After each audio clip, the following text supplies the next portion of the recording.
Welcome everybody, my name is Michael and today we're doing a second video discussing about BNB and NFTs and a video about regret. Now looking backwards, it's easy to say that, oh, I wish I could have done this and that, but you can only go forward, so you can only take a lesson. And with cryptocurrency, with investing, you don't really know what would happen. So I already did some decisions and we just have to take a nice little lesson. We're going to make a video about it. You can't change time, so you can't regret too much. But if I had the knowledge that I have right now and we'd go back a few weeks, here's what I would have done.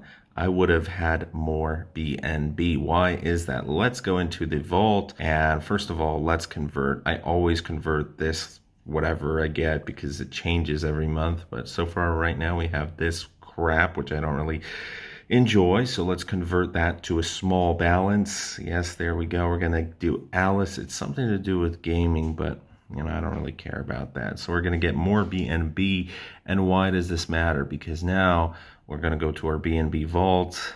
We're going to stake to get more Alice and BNB, which is the most important, as we stake a tiny bit more every single day. Oh, we can't. It's too little. That's all right. We're going to wait. But, every week I stake a little bit more. So a tiny fraction, we're able to get more BNB. And why is that? Because over time, with BNB growing, hopefully we're able to beat $1,000. Now, BNB has surpassed $400 recently, but it has started falling again, which is completely normal because we hit a new all-time high.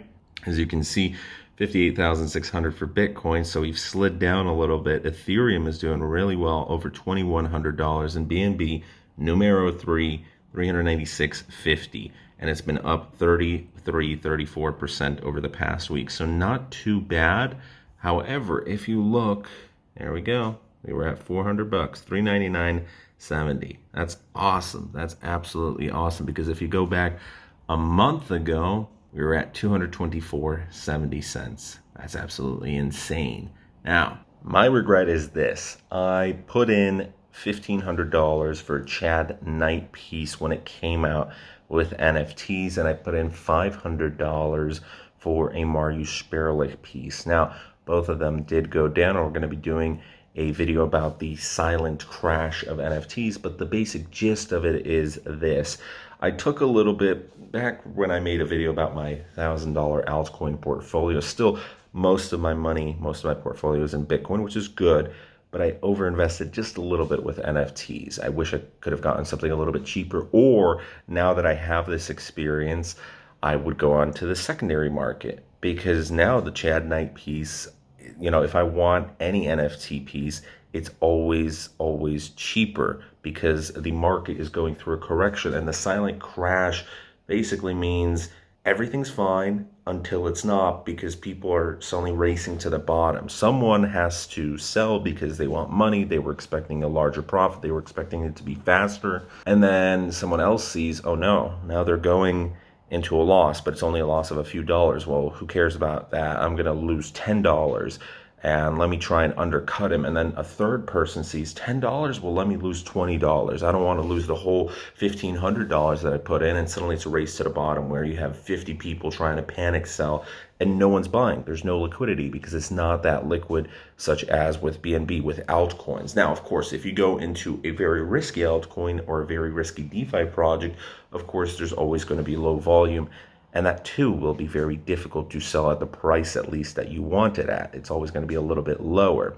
Now, I had a $1,000 altcoin portfolio, and most of that was BNB, but I did have a little bit of Utris. I had a little bit of Reef and Serum and some other random stuff that I had. Now, if I converted that into BNB, today we'd be looking at a whole lot more. And it's not just what I lost with NFTs, but it's also that opportunity cost. The opportunity cost with BNB. Of course, you can't go back into the past. You can't change it. Ultimately, it's a lesson learned. Do I regret buying Marius Sperlich? No, because that $500 piece, it's selling for 400 something right now. Of course, if you include the 15% fees, it's over $100 lost. But Marius Sperlich has most likely a collaboration with Slime Sunday coming up next month, and he's also announcing that a thank you hoodie most likely will be coming out to those who are hodling still within the next 2 days. So those two news events might pump up the price of Marius Sperlich to a point where at least it's not a loss. And people are constantly discussing about Marius. At Chad Knight, not so much discussion. So I definitely think Marius was a good piece to buy. Even though it was a loss, it wasn't a huge loss. It wasn't that large of a percentage of my portfolio. With Chad Knight, though, $1,500 to $500, definitely yikes, because those pieces are now selling for $600. The floor's at $600. Some people have sold for $500. So I wish I could go back. If I held my money in BNB, if I sold everything in BNB, and now I wanted to buy some NFT pieces on the secondary marketplace, I could not only have 2 pieces, I could have 3, 4. Let me show you. I really like these pieces because this reminds me of another popular artist, Beige, but her pieces are more expensive. And for example, this one's almost, I have an account balance of $270 that I'm just waiting, and I'm using that for drawings. As soon as it gets to $200, I might buy it just because it's so cheap compared to its normal price. So if we go and look at the getaway, no, that was the reflection.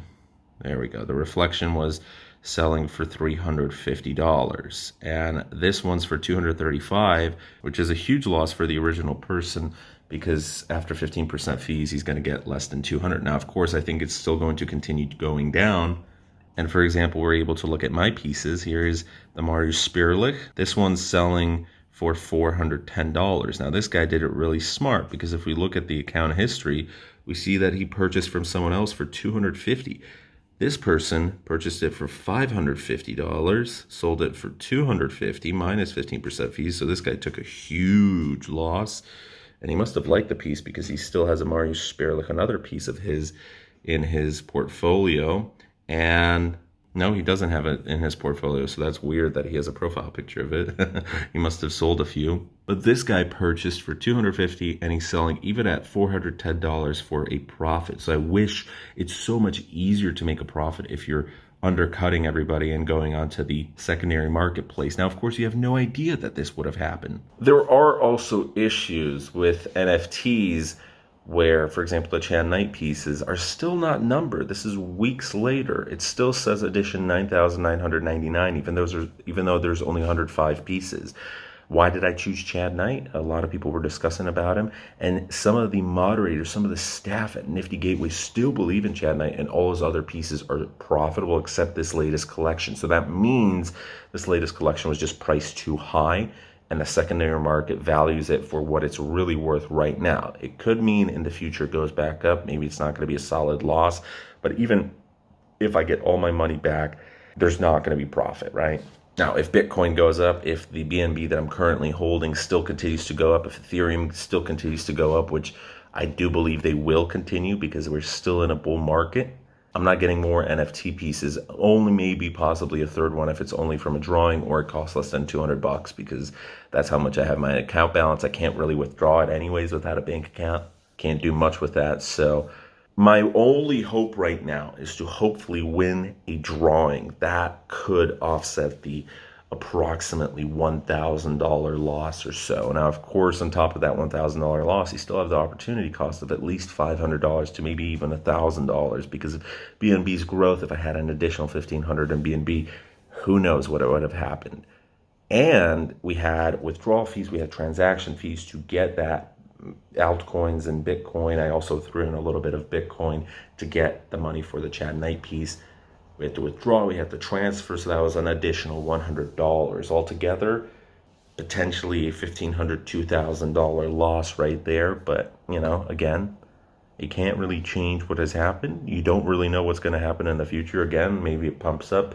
But we're going to be making a video about a silent crash to go more into details and what's going on, because Nifty Gateway hasn't been impacted as much as other marketplaces, which is also interesting, but it's something to watch out for. So if I could go back, the 2 options would be A, don't get that Chad Knight piece or any pieces at all, just have one NFT, that's it, and hold into BNB, get more BNB, because the more BNB I'd have in the vault, the easier it would be to acquire more and watch it grow. It's much more liquid. It's the number 3rd coin. Hello. Also XRP, by the way, we've got to make a video on XRP. XRP has been growing like crazy this week. Good news. Or wait until NFT pieces, if I wanted those more NFT pieces, would get cheaper on the secondary market. Like right now, there's a lot of cheap pieces. So if someone has money, there's certainly opportunities out there. There's certainly some cheaper POCs. Even Beeples are selling way below where they used to be. Of course, it's still out of everybody's price range because they're over $100,000. But for someone who wanted it previously for $200,000, that's a half off discount right there. But you also have to be grateful for what you do have and for it to have gone up like crazy, because BNB has gone up insanely. I had like $500, now it's 800, approaching 900. So that's today's video. Thanks so much for watching. Have a good one. Don't regret too much. Don't look into the past. Go forward.